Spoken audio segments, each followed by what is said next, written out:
अगला टॉपिक हम पढ़ने जा रहे हैं जिसका नाम है Coulomb's law in vector form. Coulomb's law in vector form. इसके पहले हमने जो पढ़ा था अभी कूलम्स लॉ, उसमें हमने वेक्टर की कोई बात नहीं करी थी। अब हम इसमें वेक्टर की बात करेंगे। देखिए यहाँ बताता हूँ, फ्रेश पेज में ज़्यादा अच्छा लगेगा। ओके, ये देखिए यहाँ पे ये आपके पास दो चार्ज हैं Q1 Q2। अब आप मान लीजिए दोनों ही पॉजिटिव हैं, यानी कि Q1 and Q2 both are same sign. तो दोनों के सेम साइन हैं, दोनों या तो प्लस प्लस हैं या दोनों क्या है माइनस माइनस, ठीक है ना। तो दोनों यदि प्लस प्लस होंगे और दोनों माइनस माइनस होंगे तो इन दोनों का जो प्रोडक्ट आएगा Q1 इंटू Q2, प्रोडक्ट क्या होता है दोनों का? Positive positive positive, negative negative भी पॉजिटिव, मतलब प्रोडक्ट क्या आएगा इनका? पॉजिटिव आएगा। पॉजिटिव को बोलते हैं ग्रेटर देन जीरो, तो इसलिए लिखा हुआ है Q1 into Q2 greater than zero जब पॉजिटिव होंगे।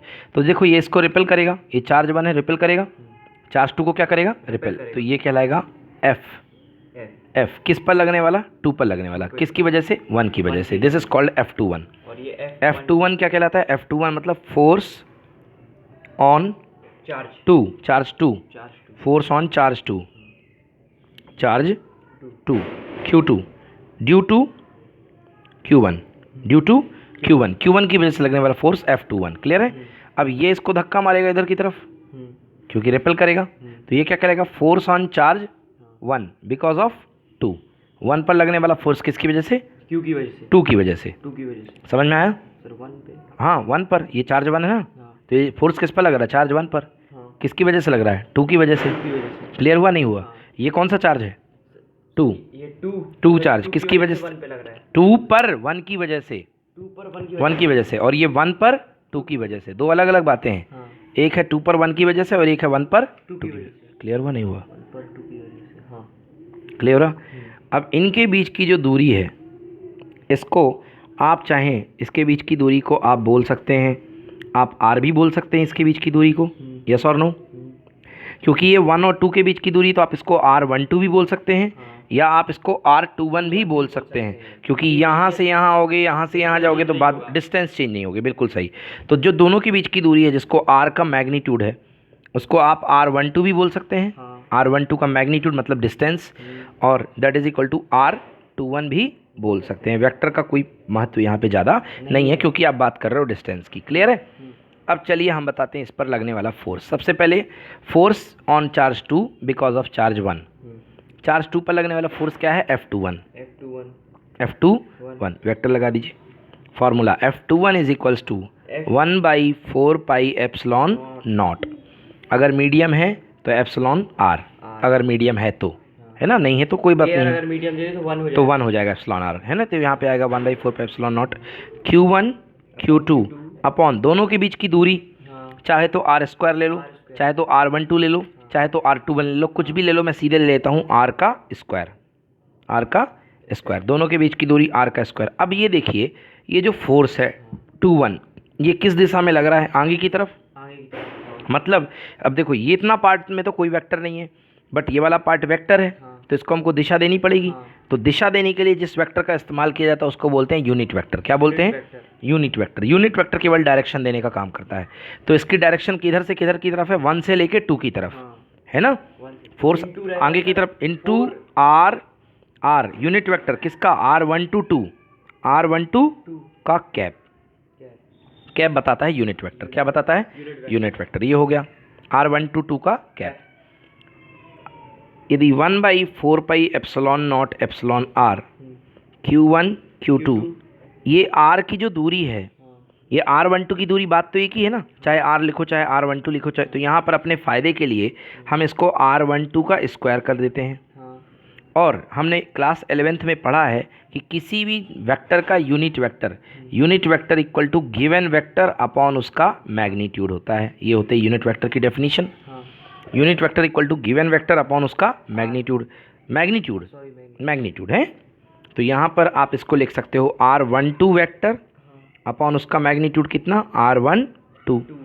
क्लियर है? तो ये फिर से formula 1/4 pi epsilon naught epsilon R into Q1 Q2 upon R12 का क्या? होल क्यूब, 2 पावर और 1 पावर, 3 पावर इंटू R12। हाँ क्लियर हुआ? ये इसको और अच्छे से इसमें मल्टीप्लाई हो गया। हाँ मल्टीप्लाई हो गया ये नीचे, तो ये क्यूब पावर में आ गई, समझ में आया? तो इसको अपन ने 3 पावर में लिख दिया। वैसे ज़्यादातर लोग केवल यहीं तक लिख करके छोड़ते हैं, आपको यहीं पर लिखना पड़ेगा, है ना। F21 हो गया, ये F21 हो गया इस तरफ। अब देखिए दूसरी बात निकालते हैं F12, मतलब 1 पर लगने वाला फोर्स किसकी वजह से? 2 की वजह से। अभी अपन ने 2 पर लगने वाला फोर्स निकाला, अब 1 पर लगने वाला फोर्स देखिए, तो 1 पर लगने वाला फोर्स मैं यहीं लिख देता हूँ F12, है ना। F12 देखिए, force acting on 1 because of 2। Vector ले रहा हूँ मतलब वेक्टर लगाना पड़ेगा। फॉर्मूला 1/4, हाँ देख लो आप, 1/4 pi epsilon naught epsilon R Q1 Q2 upon R का स्क्वायर। अब डायरेक्शन देनी है, तो इसकी डायरेक्शन बताओ, 2 से 1 है कि 1 से 2 है? सर 2 से 1। 2 से 1, तो यहाँ क्या लगेगा? 2 से 1। तो कैप लगाओ, कैप लगाओगे तो यूनिट वेक्टर कहलाएगा, केवल दिशा को बताएगा, अगर नहीं तो पूरा बता देगा, है ना। तो आर कैप लगा दिया आपने, तो ये हो गया।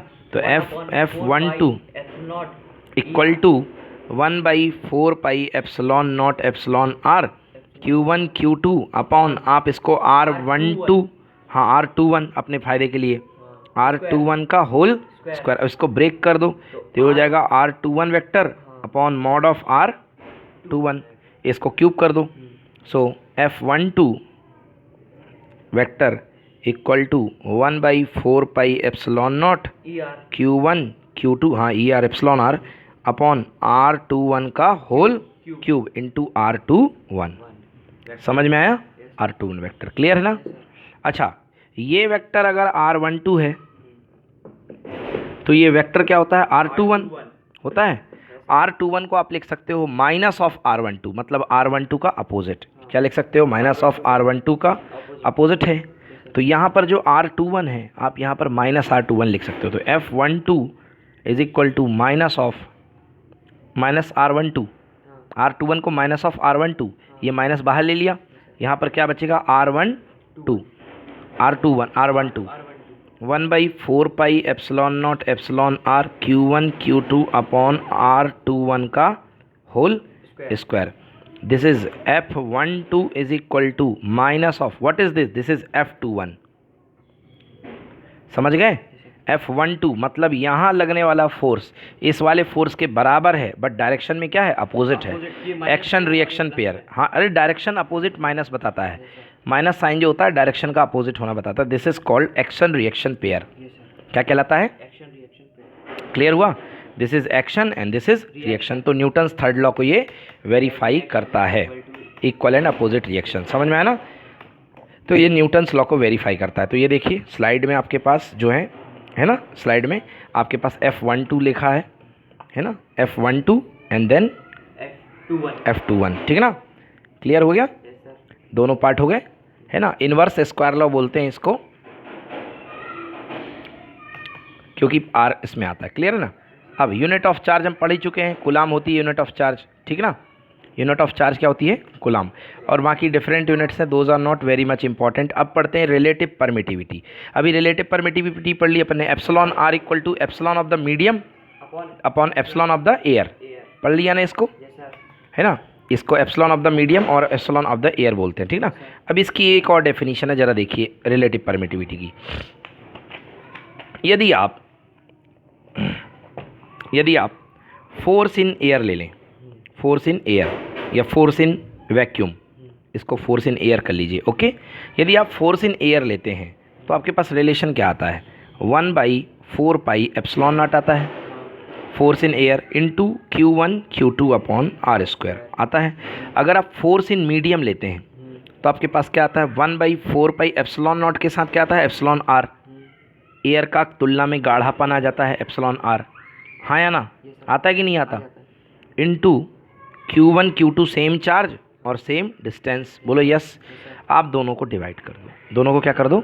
डिवाइड। तो force air divided by force medium, 1/4 से 1/4 पे epsilon R cancel, Q1 Q2 R square से Q1 Q2 R square cancel, सबसे ऊपर क्या आएगा? Only epsilon R. पलट करके लिखो, अच्छा लगेगा। Epsilon R equal to force in air divided by force in medium. Clear हुआ कि नहीं हुआ? तो what is relative permittivity? Permittivity it is the ratio of the force acting between the two charges in air divided by force acting between the two charges in not mass medium, है ना। तो force air में लगने वाले force का और medium में लगने वाले फोर्स का जो रेशियो होता है that is called relative permittivity epsilon R. समझ में आया कि नहीं आया? बन जाएगा, this is called epsilon R. Clear? Okay, चलिए अब हम आपको पढ़ा रहे हैं, अभी तो देखो अब हम पढ़ा रहे हैं आपको चार्ज डिस्ट्रीब्यूशन। समझ गए ना? नेक्स्ट टॉपिक आ रहा है charge distribution.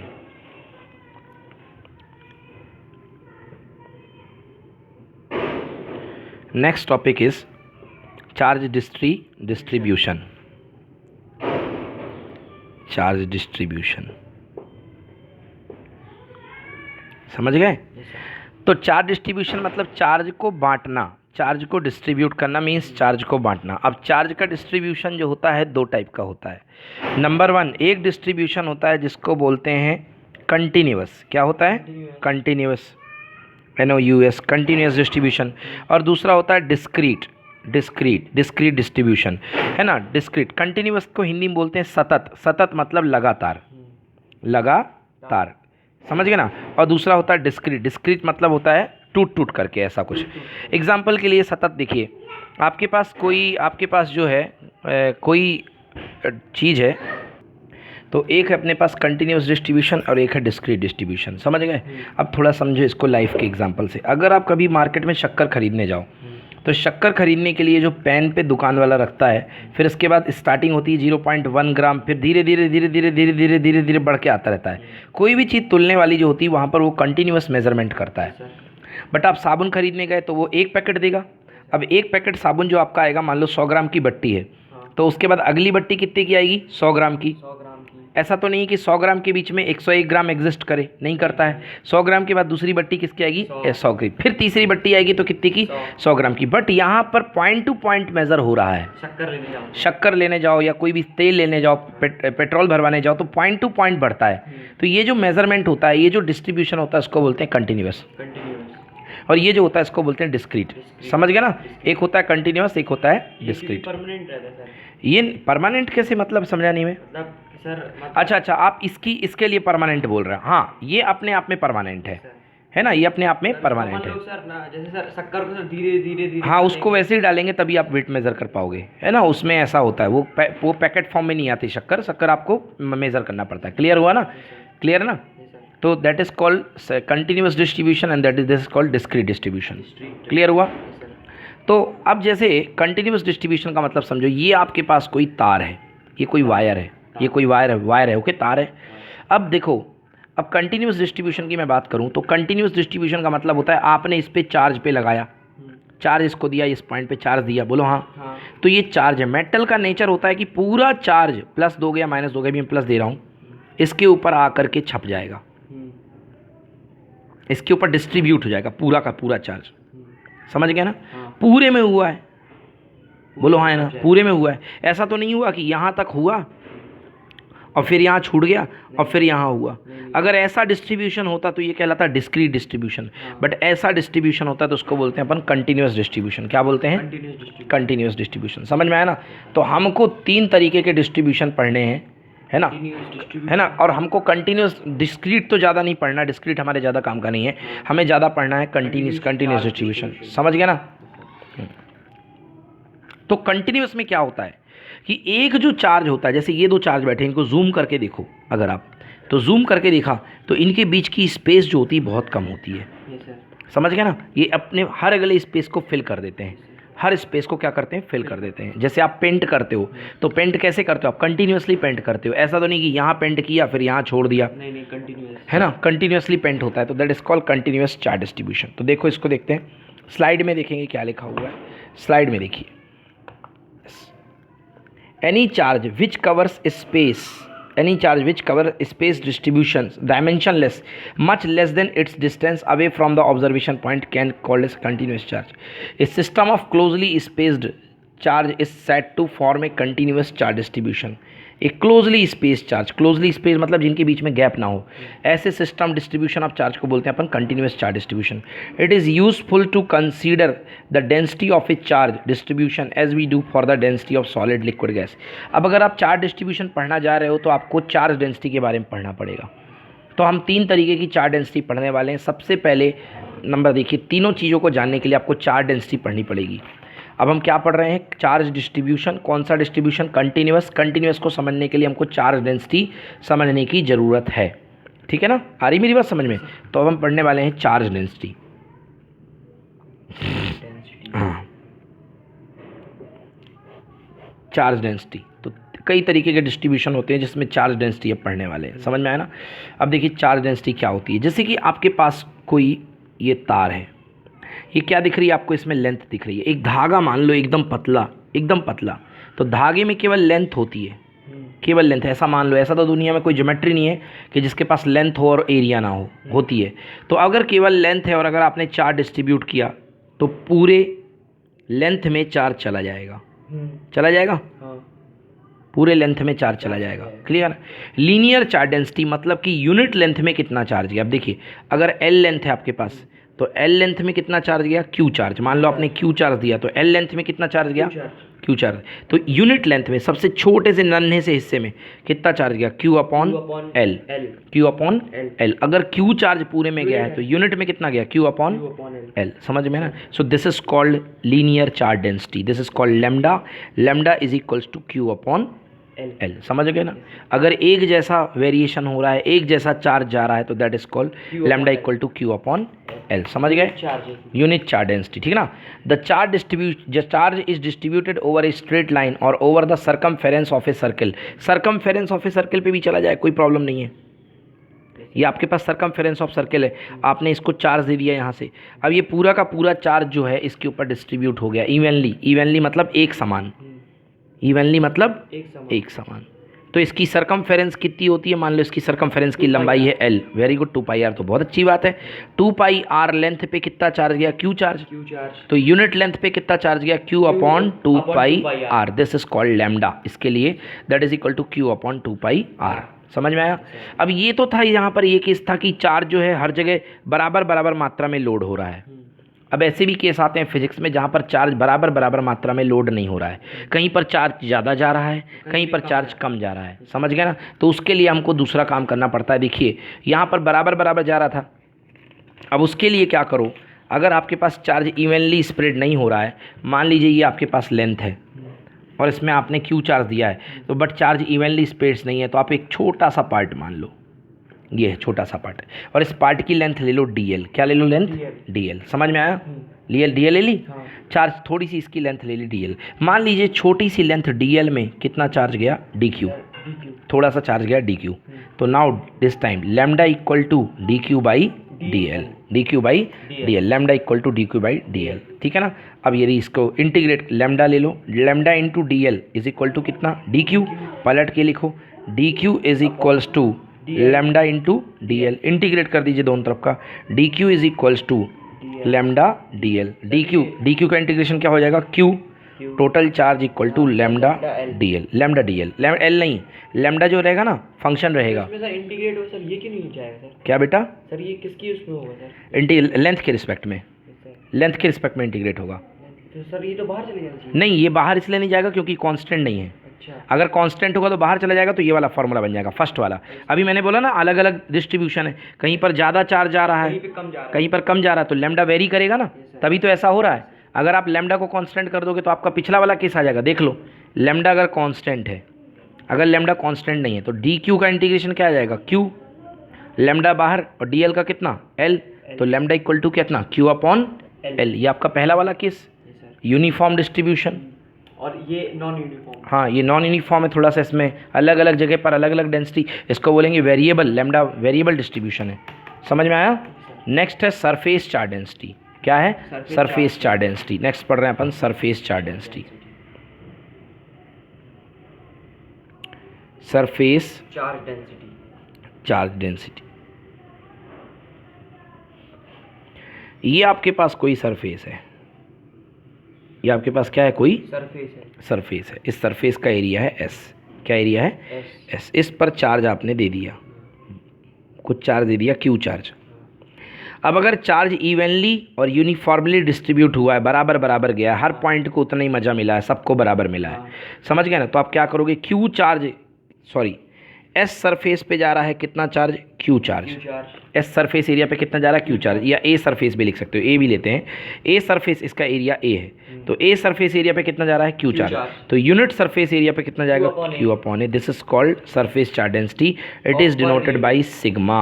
Sigma equal to Q upon A. Q की यूनिट कूलम, ए की यूनिट मीटर स्क्वायर, तो इसकी यूनिट होती है कूलम पर मीटर स्क्वायर।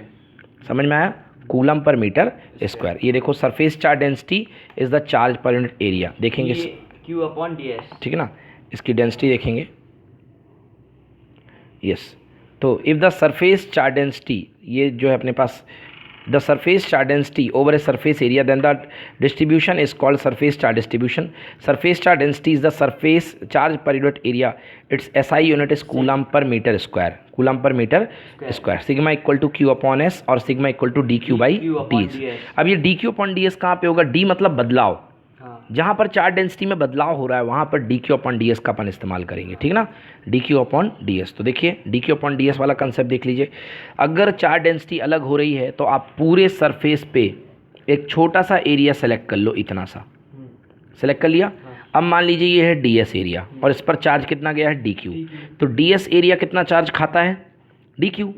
तो यूनिट एरिया कितना चार्ज खाएगा, D Q by D S. नहीं खाएगा क्या, अगर इतना area D S area D Q charge खाता है तो unit area D Q by D S. This is called sigma. Sigma equal to D Q by, ये इंटीग्रेट हो जाएगा, यस बिल्कुल सही।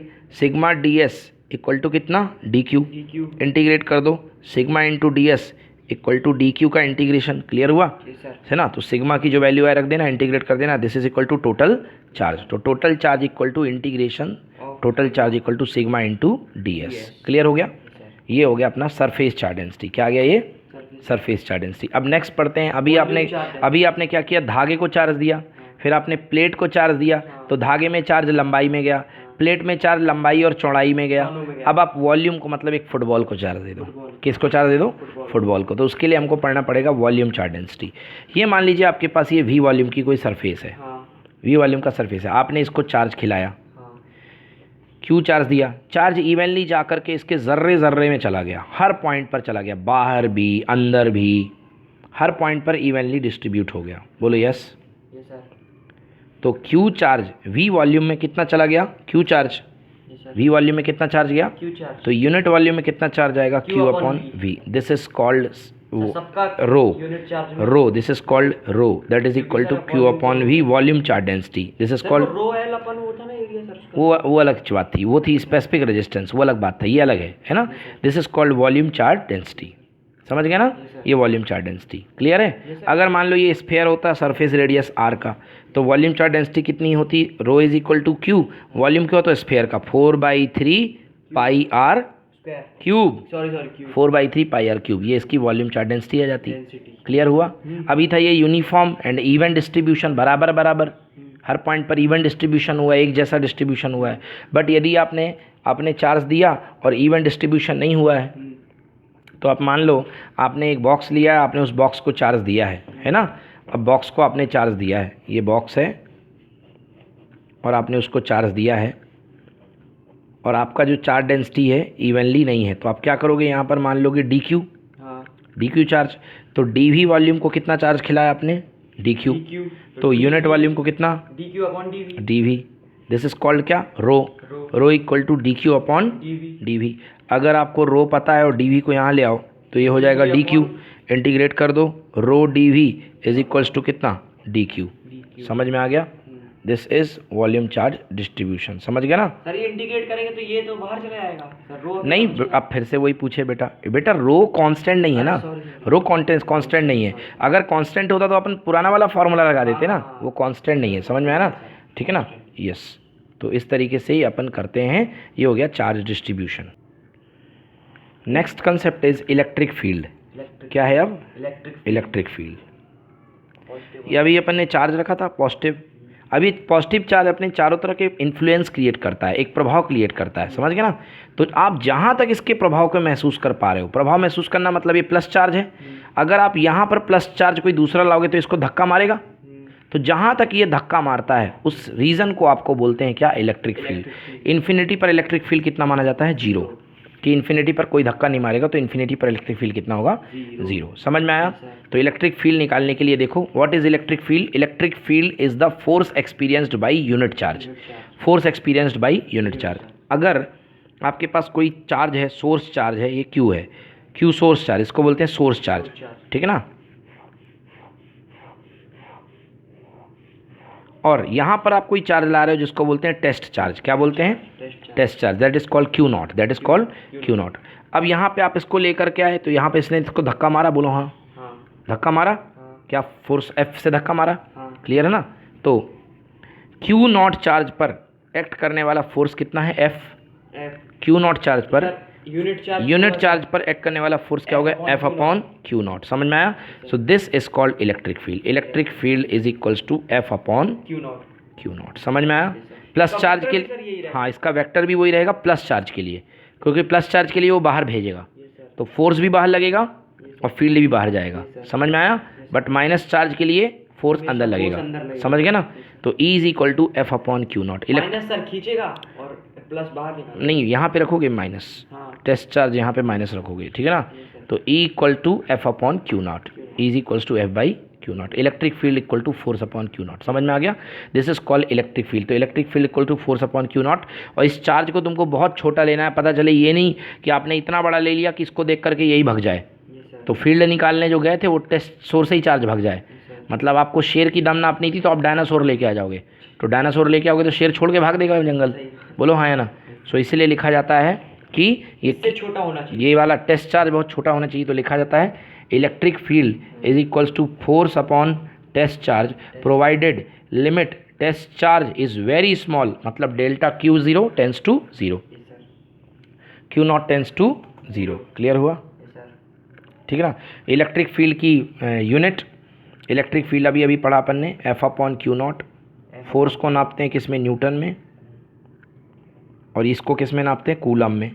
सो इट इज़ न्यूटन पर कूलम, न्यूटन पर कूलम। समझ में आ गया? न्यूटन पर कूलम। सर ये, हाँ क्या बेटा? Sir electric field is equal to limit Q 0 tends to 0 F upon Q naught. Q 0 tends to 0 मतलब ये चार्ज छोटा होना चाहिए कि बड़ा होना चाहिए? सर छोटा। छोटा। तो उसके लिए क्या करते हैं? दिखाते हैं कि ये चार्ज बहुत छोटा हो और ये सर बहुत बड़ा होना चाहिए। कहाँ बड़ा? नहीं, ये जो मतलब सोर्स चार्ज बड़ा होना चाहिए। नहीं तो बस ये छोटा कर दो, उसके बड़े होने का आपको नहीं लिखना है। समझ गए ना? उसके बड़े होने का मतलब आपको नहीं लिखना है। समझ गए ना? क्लियर हुआ नहीं हुआ? अब है super position of electric field. Super position of force भी पढ़ना अपन को, और super position of electric field, दोनों एक जैसे हैं। सुपर पोजिशन ऑफ फोर्स पहले जान लो।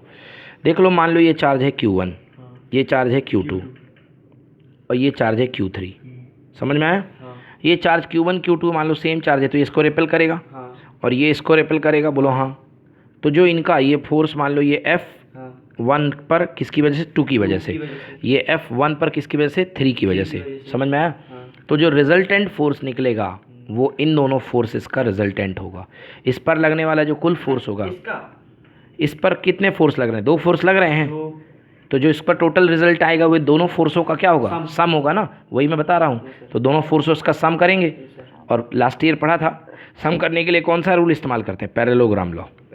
कौन सा लॉ? पैरेललोग्राम। हाँ, ये इसके पैरेलल और ये इसके पैरेलल। अब पैरेललोग्राम लॉ बनाएंगे तो जो इसका डायगोनल आएगा that is what? That is sum, that is the resultant. समझ गए ना? तो सिंपल कहने की बात यदि की जाए तो यदि अगर एक आप पॉजिटिव चार्ज का इलेक्ट्रिक फील्ड ले रहे हैं तो देखिए पॉजिटिव चार्ज की वजह से देखिए ये कहाँ रिपेल करेगा? इसको कहाँ पे रिपेल करेगा? आगे की तरफ। तो फोर्स भी यही है, फील्ड भी यही है। नेगेटिव चार्ज का देखो, नेगेटिव चार्ज का जो है, नेगेटिव चार्ज है, इसको अंदर की तरफ बुलाएगा, है ना। तो इसका फील्ड जो है अंदर की तरफ आएगा। समझ में आया ना? कोई दिक्कत? ये टेस्ट चार्ज को अंदर की तरफ बुला रहा है, तो यहाँ भी फोर्स इस तरफ है और फील्ड भी इस तरफ है। क्लियर हुआ? यस, ये हो गया। इलेक्ट्रिक फील्ड की डेफिनेशन करा चुका हूँ, E equal to F upon Q 0। Clear है? अब इलेक्ट्रिक फील्ड का डेरिवेशन पॉइंट चार्ज के लिए अब बता रहा हूँ, derivation for point charge of an electric field. एक बार फिर से बता देता हूँ, आपके पास एक पॉइंट चार्ज रखा हुआ है, ये आपके पास सोर्स चार्ज है, सोर्स चार्ज है आपके पास Q। इलेक्ट्रिक फील्ड में होगा ना? इलेक्ट्रिक फील्ड जनरेट करेगा, ये जनरेट करेगा ना, ये बब्बर शेर है, ये अपना इलेक्ट्रिक फील्ड जनरेट करेगा। मान लो इलेक्ट्रिक फील्ड जनरेट कर रहा है, प्लस चार्ज है, कैसा इलेक्ट्रिक फील्ड होता है? Radial outward. Radial outward, plus के लिए रेडियल आउटवर्ड, माइनस के लिए radial inward. Yes sir. Minus के लिए अंदर की तरफ लाइंस ऑफ फोर्सेस आएंगी और प्लस के लिए बाहर की तरफ। अब यहाँ पर मान लो कोई चार्ज रखा हुआ है क्यू नॉट, समझ गए, क्यू नॉट रखा हुआ है इसके फील्ड में। तो अब अपन को निकालना है इलेक्ट्रिक फील्ड कितना होगा। तो अभी अभी अपन इलेक्ट्रिक फील्ड की डेफिनेशन पढ़ी, formula electric field E is equal to लगने वाला फोर्स अपॉन क्या, क्यू नॉट। तो एक काम करो 1 अपॉन क्यू नॉट को थोड़ी देर के लिए बाहर कर लो, क्योंकि फोर्स की वैल्यू लिखनी है। फोर्स की वैल्यू क्या होती है 1/4 पाई एप्सिलॉन नॉट, है ना। दोनों चार्ज का मल्टीप्लाई Q1 Q2। तो यहाँ Q1 की जगह कौन बैठा है, Q।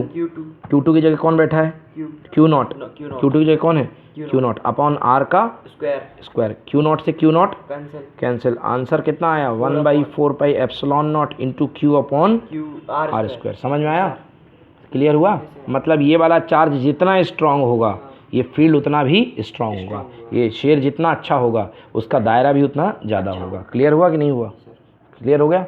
So this is called electric field at A because graph electric field और पॉइंट चार्ज के बीच में, ठीक है ना। ये इलेक्ट्रिक फील्ड है E, और सॉरी नॉट पॉइंट चार्ज, ये R रेडियस, ठीक है ना, रेडियस।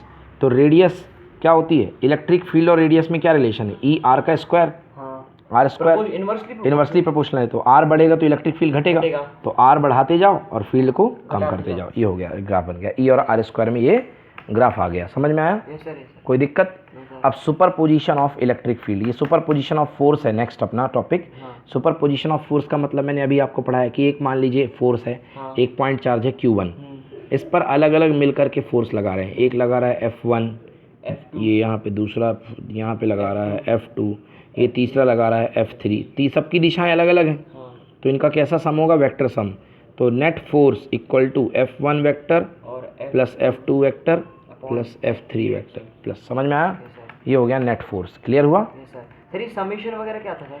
समेशन इसी को लिख देते हैं, समेशन FI, इसको क्या लिख सकते हैं, सिग्मा FI, क्योंकि काफ़ी सारे फोर्सेस है ना। तो F1 plus F2 plus F3, मान लो बहुत सारे फोर्सेस हैं, FN तक गए हैं, तो आप इसको क्या लिख सकते हैं, सिग्मा FI। क्लियर हुआ कि नहीं हुआ, बन जाएगा ना, है ना। ये हो गया सिग्मा FI। नेक्स्ट आप अब है इलेक्ट्रिक लाइंस ऑफ फोर्सेस, ठीक है ना। Electric lines of forces, electric lines of forces क्या होती हैं, ये देखो। जैसे आपके पास होता है पानी की धारा, पानी की धारा होती है।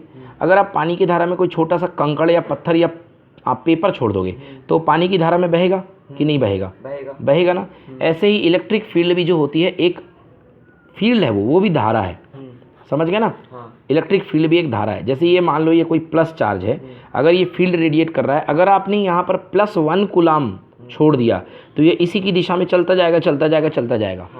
तो जो रास्ता बनाएगा वही रास्ता होगा किसका, इसके इलेक्ट्रिक फील्ड का। इलेक्ट्रिक फील्ड में ही जाएगा ना, वो जिस रास्ते को ट्रेस करेगा वो रास्ता बनाएगा, वो जो रास्ता बनाएगा वो कहलाएगा इलेक्ट्रिक फील्ड। समझ गए ना भाई। पानी का रास्ता क्या होता है, जिसमें आप कंकड़ डालोगे, कंकड़ जिस रास्ते में जाएगा वही तो पानी का रास्ता है कि नहीं है, समझ गए ना। क्योंकि धारा की रास्ता कौन सी है, पानी की रास्ता, तो अपने आप कंकड़ उसी रास्ते में चलता जाएगा। यस और नो, क्लियर ना, समझ में आया। तो इस तरीके से वो यूनिट चार्ज जिस रास्ते में मूव करता है, that is called, that path is called electric lines of force. तो सर ये अलग अलग दिशा है। हाँ, अगर आप इधर छोड़ोगे तो ये इस तरफ जाएगा, इधर छोड़ोगे तो इस तरफ जाएगा, अच्छा। इधर छोड़ोगे तो इस तरफ जाएगा। डायरेक्शन अलग रहेगी सर। अगर आप छोड़ोगे तो हाँ जाएगी ना सर। एक सर पॉइंट बना लेंगे सर इधर। तो भाई आपको ये थ्रो कैसा करेगा, रेडियल थ्रो करेगा ना। हाँ, आप सारे चार्ज इसी लाइन में छोड़ दो तो सारे इसी तरफ भागेंगे। सर ये सब चार्ज अगर जितने भी हैं इधर छोड़ दो आप, अच्छा, सारे इसी तरफ भागेंगे, क्योंकि इसकी रेडियल दिशा ये है। क्लियर हुआ ना, बन जाएगा। तो ये हो गया। तो पॉइंट चार्ज प्लस चार्ज के कारण इसकी डायरेक्शन क्या होती है इलेक्ट्रिक फील्ड की, रेडियली आउटवर्ड। माइनस चार्ज के कारण कहाँ होती है, रेडियली इनवर्ड, अंदर की तरफ। समझ गए ना। तो अगर आप कोई भी चार्ज यदि छोड़ोगे प्लस का तो माइनस की तरफ खिंचता हुआ अंदर की तरफ आएगा, सीधे रास्ते में एकदम। समझ गए ना। अब जहाँ से होगा, यहाँ पर है तो सीधा घुसेगा ना भाई, ये थोड़ा ना कि घूम के यहाँ आएगा फिर यहाँ आएगा, नो, ये क्यों चलेगा, ये सीधा अंदर की तरफ घुसेगा। यस और नो, ठीक है ना। और next electric lines of forces due two point charge, ये हो गया प्लस और माइनस का। क्लियर है ना। दूसरा है अपने पास डाइपोल के कारण। किसके कारण, डाइपोल। तो डाइपोल के कारण देखिए आपके पास डाईपोल क्या होता है, ये प्लस चार्ज और ये माइनस माइनस चार्ज। तो डाईपोल के कारण electric lines of forces plus से निकलती हैं और माइनस में टर्मिनेट हो जाती हैं। समझ में आया? प्लस से निकलेंगी, माइनस में टर्मिनेट। ये देखो यहाँ ये दूसरी, प्लस से निकलेंगी, ये दूसरी, समझ गए ना? इसकी डायरेक्शन हर समय बदल रही है। यदि आप यहाँ पर बोलेंगे इलेक्ट्रिक फील्ड की डायरेक्शन तो ये है टेंजेंट खींच के, यहाँ पर बोलेंगे तो ये है डायरेक्शन, यहाँ पर डायरेक्शन ये है, यहाँ पर इलेक्ट्रिक फील्ड की डायरेक्शन ये है, यहाँ पर इलेक्ट्रिक फील्ड की डायरेक्शन ये है। समझ में आया? तो ये हो गई आपकी इलेक्ट्रिक फील्ड की डायरेक्शन। क्लियर हुआ? Yes sir. है ना? अब इससे देखो नीचे की तरफ निकलेंगी ऐसे, ये भी ऐसी बनाएगी ना? हाँ ऐसी जाएंगी। तो ये हो गई आपकी इलेक्ट्रिक फील्ड की डायरेक्शन। क्लियर हो गया ना? ये आपकी इलेक्ट्रिक फील्ड की डायरेक्शन हो गई। इस तरीके से इलेक्ट्रिक फील्ड आपके निकलते जाएंगे, ठीक ना?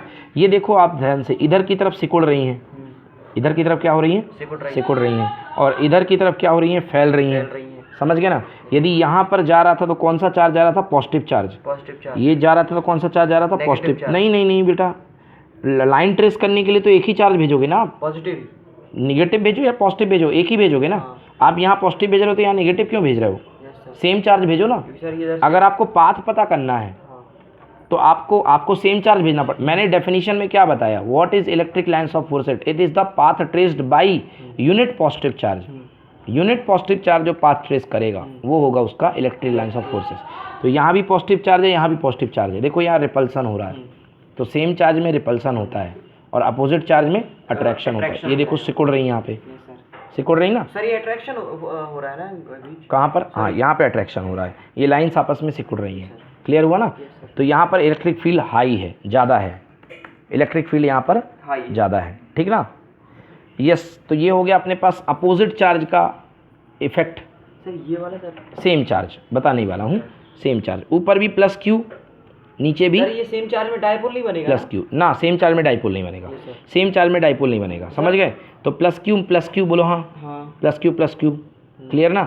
यदि यहाँ पर सेंटर में कोई चार्ज है तो ये प्लस चार्ज है 1 कूलम, तो इसको धक्का मारेगा, उसे फोर्स से ही धक्का मारेगा, तो नेट धक्का कितना हो गया, 0, क्योंकि इधर से जितना उधर से जितना तो नेट धक्का 0 हो गया। ये बन गया न्यूट्रल पॉइंट। क्या बोलते हैं इस पॉइंट को? Neutral point,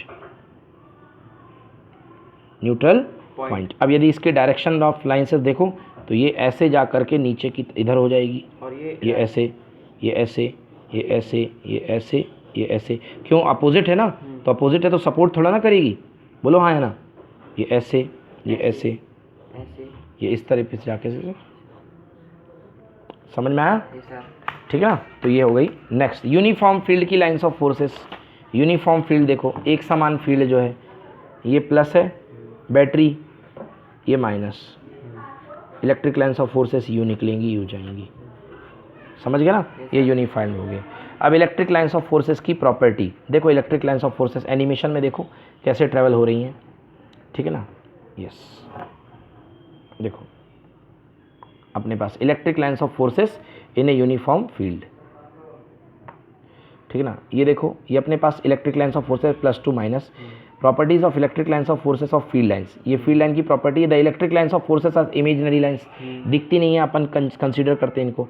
all unit positive charge placed in the electric field stands to follow a path along the field. कोई भी यूनिट चार्ज ले लो, अभी आप बोल रहे थे नेगेटिव जाएगा, नो, पॉजिटिव चार्ज आएगा। पॉजिटिव चार्ज से आप पाथ ट्रेस करते हो। ये देखो यूनिट पॉजिटिव चार्ज ये इधर जा रहा है, ठीक है ना? Electric lines of forces emanate from positive charge and terminate on negative charge. ये प्लस से चल के माइनस की तरफ खत्म हो जाती हैं। क्लियर हुआ? Yes. The tangent on the electric field line at the point gives the direction. अगर किसी भी पॉइंट पर आप ये इलेक्ट्रिक लाइंस ऑफ फोर्सेस गई थी, इस पॉइंट पर आप खींच दो, डायरेक्शन मिल जाएगी। दो line electric lines of forces important, कभी भी एक दूसरे को काटती नहीं है। दो इलेक्ट्रिक लाइंस ऑफ फोर्सेस जैसे ये हैं, ये एक दूसरे को कभी नहीं काटेंगी, क्योंकि एक पॉइंट पर दो फील्ड लगेंगे, मतलब एक पॉइंट पर दो फोर्स अलग अलग डायरेक्शन में। ऐसा कभी पॉसिबल ही नहीं है, एक पॉइंट पे दो फील्ड पॉसिबल नहीं है, so it is not possible. Clear हुआ? क्लियर ना? इलेक्ट्रिक लाइंस ऑफ फोर्सेस जहाँ पे क्राउड होती हैं वहाँ पर फील्ड देखो ज़्यादा है, ये क्राउड है देखो खूब सारी हैं, और यहाँ पर कम है, मतलब यहाँ पर फील्ड कम है। समझ गए? मतलब ये वाला चार्ज ज़्यादा होगा और ये वाला चार्ज कम हो, कैपिटल क्यू स्मॉल क्यू। समझ में आया? Electric lines of forces perpendicular. कोई भी अगर आपका कंडक्टर है, पॉजिटिवली चार्ज बॉडी है, सरफेस है उसकी, तो उसके परपेंडिकुलर निकलती हैं। कोई भी चार्ज बॉडी है उसके परपेंडिकुलर। ये देख लो, यदि ये मुड़े हुए हिस्से हैं तो उन पर आपको परपेंडिकुलर निकालना पड़ेगा, ठीक ना? Electric lines of forces length wise contract होती हैं, length wise contract, repulsion between the to unlike charges. वही दो अनलाइक चार्जेस में जो लेंथ वाइज है अपन क्या कर रही थी, लाइन्स ऑफ फोर्सेस कॉन्ट्रैक्ट हो रही थी। ये देखो, ये लेंथ वाइज कॉन्ट्रैक्ट हो रही थी, सिकुड़ रही थी। मतलब अपोजिट चार्जेस में क्या होता है, अट्रैक्शन होता है, अट्रैक्शन। और ये यहाँ ब्रेड्थ वाइज रिपेल हो रही हैं, इसका मतलब सेम चार्जेस में रिपल्सन होता है, क्योंकि यहाँ भी सेम चार्ज है, यहाँ भी 1 कूलम जा रहा है और यहाँ पे भी 1 कूलम जा रहा है, तो सेम चार्जेस में रिपल्सन होगा। ठीक है। अगर आप इलेक्ट्रिक फील्ड में एक कंडक्टर रख देते हो बीच में, अगर आप इलेक्ट्रिक फील्ड में एक कंडक्टर रख देते हो बीच में, तो उसके अंदर से हॉलो कंडक्टर के बीच से या सॉलो कंडक्टर के बीच से कोई भी लाइंस ऑफ फोर्सेस नहीं जाएगी। समझ गए, कोई भी इलेक्ट्रिक फील्ड ट्रेवल नहीं करेगा। वो मेटल का है तो कुछ भी मेटल ही का है, कंडक्टर मतलब मेटल का ही है। अच्छा। तो उसके अंदर से कोई फील्ड वेरी नहीं होगा। समझ गए ना। तो जो सेंसिटिव बम वगैरह होते हैं, जो इलेक्ट्रिकली ट्रिगर होते हैं, जो रिमोट वगैरह से ट्रिगर होते हैं सिग्नल से, उनको हमेशा इसके अंदर रखा जाता है, कंडक्टर के अंदर, जिससे कि इलेक्ट्रिक वो लाइन उसमें ट्रेवल ही नहीं होगी। हाँ, उसमें इलेक्ट्रिसिटी ट्रेवल ही नहीं होगी। हाँ, समझ गए, फील्ड नहीं होगी तो कनेक्ट ही नहीं कुछ नहीं कनेक्ट करेगा। बिल्कुल सही। So this effect is called electrostatic shielding. आपने देखा होगा कई जगह मोबाइल काम नहीं करता, आर्मी के ऑफिसर्स में वहाँ जैमर लगा होता है, ये वही है इलेक्ट्रोस्टैटिक शील्डिंग। समझ में आ गया है ना। Electric lines of forces can pass through insulator. Electric lines of forces जो होती है वो